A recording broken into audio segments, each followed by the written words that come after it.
Hi everyone, welcome back to the Casual Watch Review channel.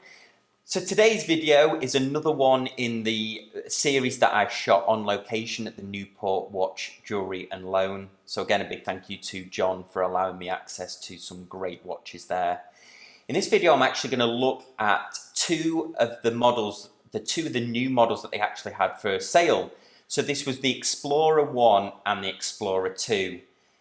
Even though they're the same range, they look almost completely different. So we'll have a look at both of the watches, look at them together, and then we'll do a kind of review, compare and contrast. So anyway, let's get started.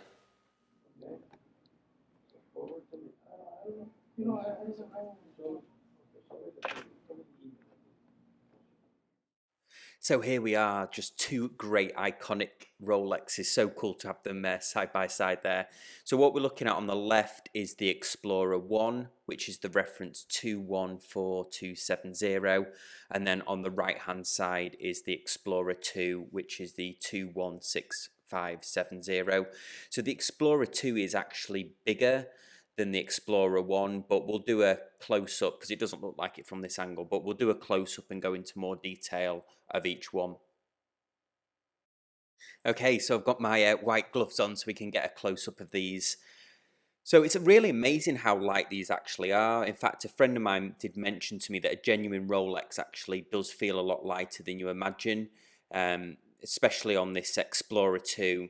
Let me just get it out here so you can see them kind of side by side. So both of these are absolutely brand new, so I won't be trying them on. And when we do some of the close-ups, you'll see actually the very thin layer of film that comes on them just to kind of protect them. So kind of the first person that buys it is the first person that wears it. So here they are side by side. Let's just put them back in the cases here.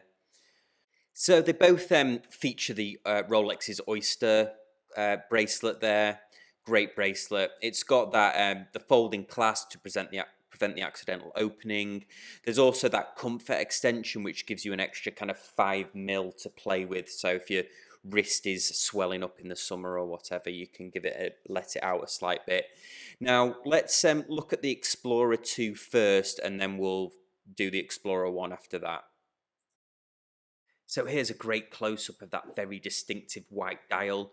We've got black around the indices there. We've got those distinctive black hands. Narrowing close-up, you can see that kind of very fine plastic film that comes on a Rolex.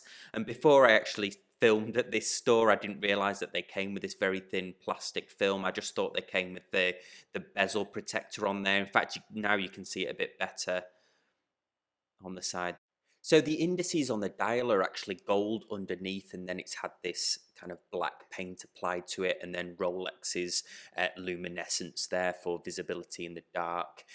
Now, the case is 904L steel. It's got that fixed 24-hour bezel on there. Features Rolex's triple lock waterproof system. So we've actually got a water resistance of 100 meters here. Now, this model features the 3187 movement.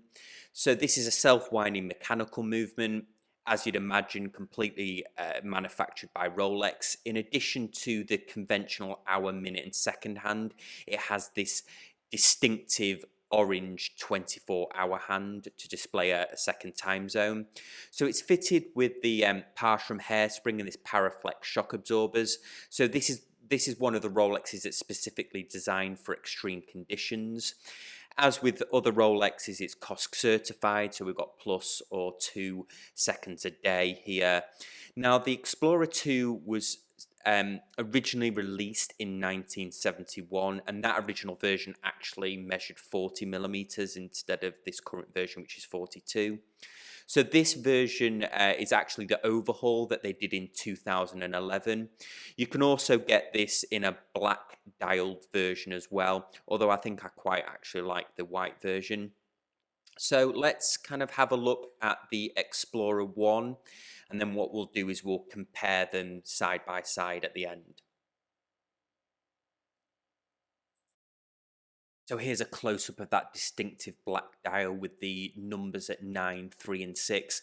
Now, this dial is mostly made by hand by Rolex to get those kind of precise indices applied there. Here again, we can see that very fine plastic film applied. So these explorers are closely kind of associated with Edmund Hillary's expedition to Everest in 1953, but in fact he took a standard Rolex Oyster Perpetual with him, and this was released in 1953 kind of in honor to that expedition, and then it was called the Explorer. The model that we're looking at here is the 2010 reissue. It was released at the Basel World of that year. So the case actually increased in size on this model, so it's now a 39mm case. It features Rolex's 3132 self-winding mechanical movement. Similar to the Explorer 2, we've got that Parshrem hairspring in there and the Paraflex shock absorbers. So again, it's designed for those extreme conditions. We've got a 48-hour power reserve on here. Again, it's a COSC certified Swiss chronometer. Now, this design really appeals to me. I really like the kind of field watch look this has. As we can tell, though, most obviously, it doesn't have a date window like the Explorer 2. It also doesn't have that distinctive orange GMT hand as well. So I would argue probably the Explorer 2 is kind of more practical, but I really like the kind of aesthetic of this, very simple, and it also closely resembles the existing lines of Rolex Oyster Perpetual on there, so like the day dates, etc. So sadly, my time with the Explorers is over. These aren't watches that I'd ever really considered before adding them to the collection, but I think I definitely will now. I really like the design of them. Now, if I had to choose between the two, I would probably go with the Explorer 1. The design appeals to me a lot more. Having said that, though, the Explorer 2 has got so much going for it. It's got that addition of the GMT hand on there. We've got the date. So if there was a good deal on Explorer 2, that's not to say that I wouldn't jump at that as well. I think if I was to go for the Explorer 2, the white dial version really appeals to me, very distinctive. But if I definitely had to choose between the two, for me, I think I definitely prefer the Explorer 1. Now, let's go back to the studio. So guys, what did you think of that video? If you've seen some of my other ones in this series that I shot on location, you'll know that these watches are actually for sale there. I think the Explorer 1 is, I think, a little over $6,100 retail, and the Explorer 2 is in the $8,100, $8,200 range. If you are interested in those, I'll leave that. This is their website link. I'll leave their contact details in the description. They'd love to speak to you about the watches. And again, a big thank you to John there for allowing me access to them. As always, thank you so much for watching. If you've got any comments, leave them down below, and I will see you all next time on the Casual Watch Review channel. Thanks, guys. Bye.